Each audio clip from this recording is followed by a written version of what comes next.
Assalamualaikum warahmatullahi wabarakatuh. Perkenalkan, nama saya Desi Ratnasari Tuba, Program Studi Pendidikan Bahasa dan Sastra Indonesia. Assalamualaikum warahmatullahi wabarakatuh dan selamat pagi adik-adik. Baik, sebelum kita masuk dalam materi, saya minta ketua kelasnya untuk memimpin kita dalam doa. Oke, terima kasih. Kita lanjut di materi. Materi kita saat ini kita akan mempelajari tentang surat pribadi dan surat dinas.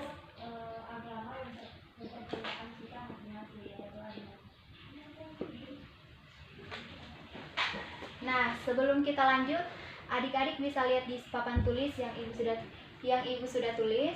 Di sini ada kompetensi dasar dan indikator yang harus kita ketahui dalam mengikuti pembelajaran ini.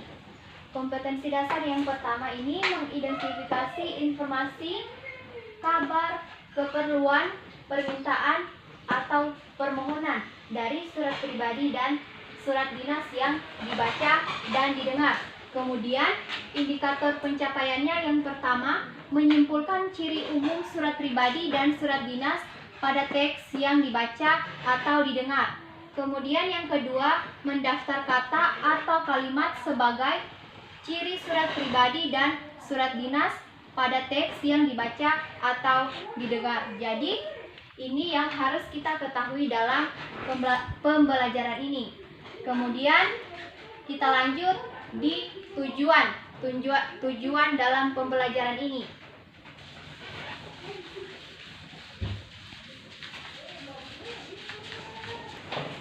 Jadi tujuan pembelajaran dari materi ini, adik-adik sebentar akan mengidentifikasi informasi, kabar, keperluan, permintaan atau permohonan dari surat pribadi dan surat dinas yang adik-adik telah baca maupun adik-adik dengar.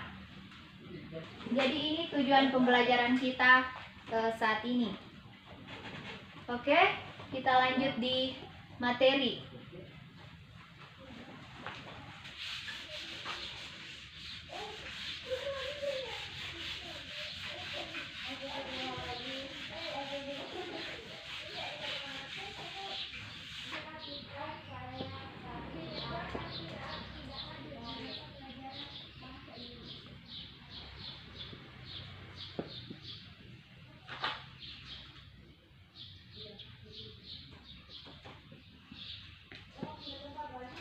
Nah, adik-adik, materi kita saat ini surat pribadi dan surat dinas. Poin yang pertama yang akan kita bahas adalah surat pribadi.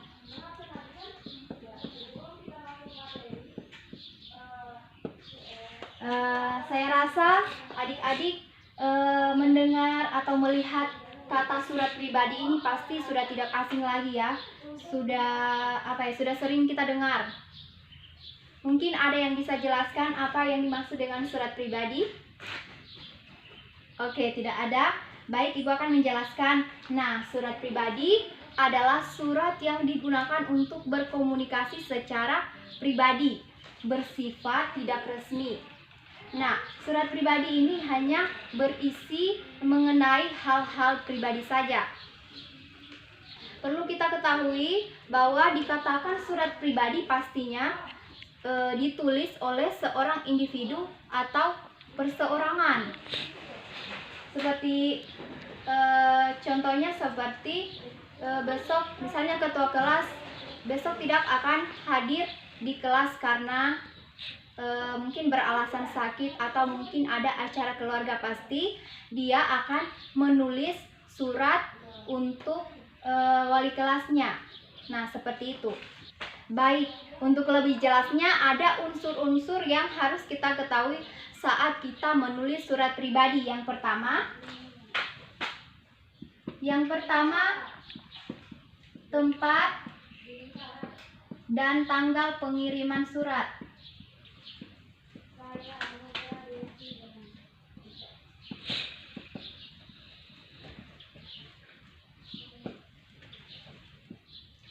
Yang kedua, tujuan surat.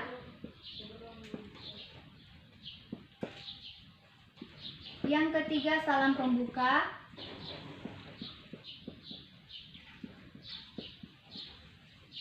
Yang keempat, isi surat. Yang kelima, salam penutup.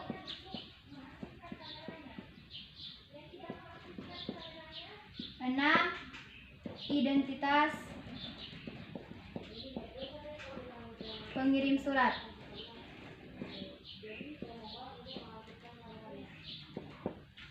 Nah, adik-adik, jadi dalam surat pribadi ini ada 6 unsur yang harus kita ketahui. Jangan kalian misalnya menulis surat pribadi langsung ke intinya atau langsung ke isi. Jadi jangan seperti itu ya. Jadi adik-adik harus mengetahui terlebih dahulu unsur-unsur ini. Oke, Ibu akan memberikan contoh. Misalnya yang Ibu bilang tadi, ketua kelasnya mungkin siapa namanya? Oh, Asep akan mengirimkan surat kepada wali kelasnya karena dia besok akan mengikuti misalnya acara keluarga seperti itu ya. Contohnya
nah, adik-adik, jadi contohnya seperti ini ya.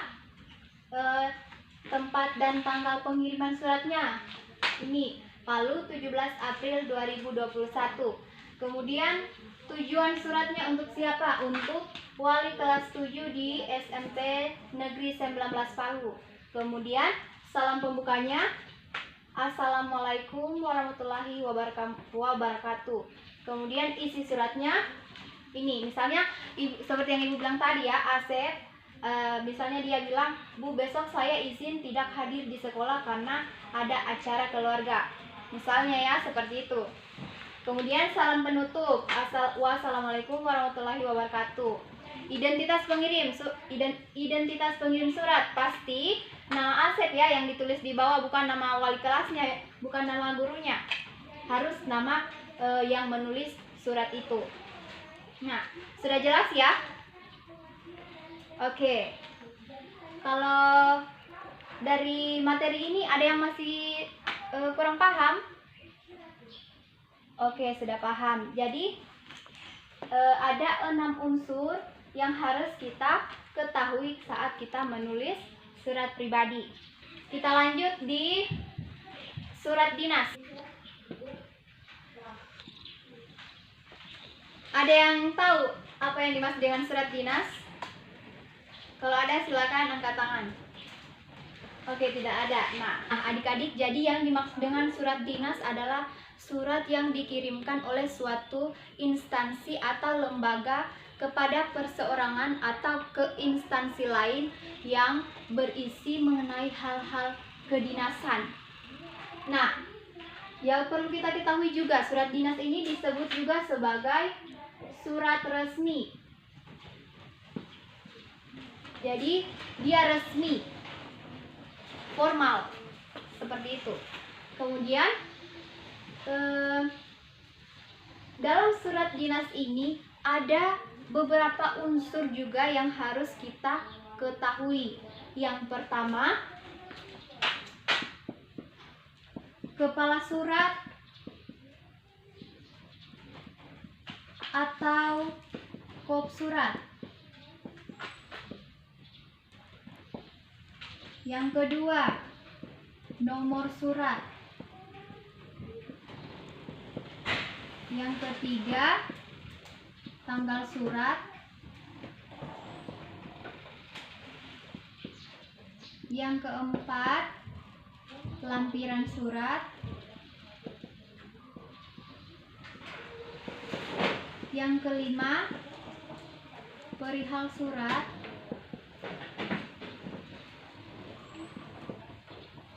Enam, alamat surat. Yang ketujuh, salam pembuka.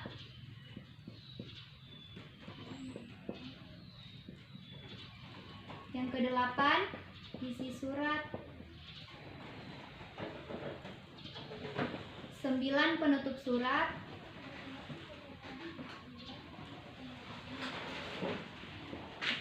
10, identitas pengirim.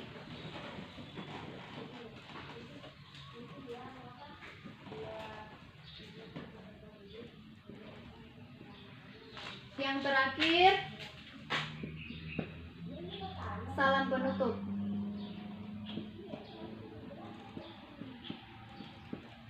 Nah, jadi adik-adik ada 11 unsur. Jadi ada 11 unsur yang perlu kita ketahui saat kita menulis surat dinas. Nah, contoh surat dinas ini ada yang tahu seperti apa contohnya? Nah, contoh surat dinas ini seperti surat undangan, surat jual beli, dan masih banyak lagi contoh yang lainnya. Nah, sekarang Ibu akan memberikan contoh dari surat dinas ini. Ada yang sudah tulis ini? Ibu sudah boleh hapus ya.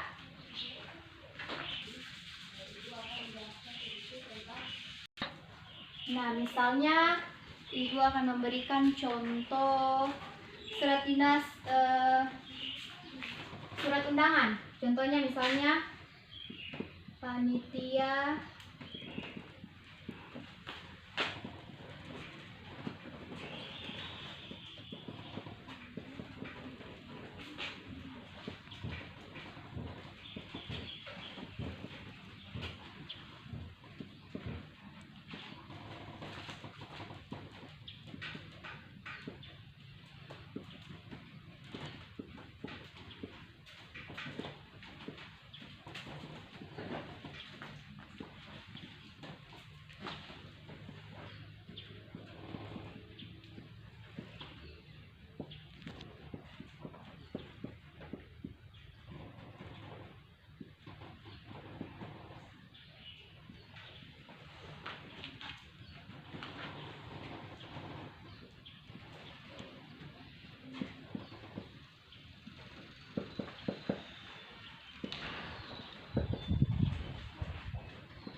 Nah, adik-adik, di sini jelas ya yang mana kepala suratnya, yang mana nomor suratnya, yang mana tanggal suratnya, lampiran, hal. Kemudian hal ini, yang dimaksud dengan hal ini perihal ya. Biasanya dalam surat dinas itu dia hanya ditulis hal, seperti itu. Kemudian ada alamat suratnya. Kemudian ada salam pembuka. Ini isi surat. Kemudian penutup surat. Kemudian di sini identitas surat. Siapa yang menulis surat itu maksudnya ya. Kemudian ini salam penutup.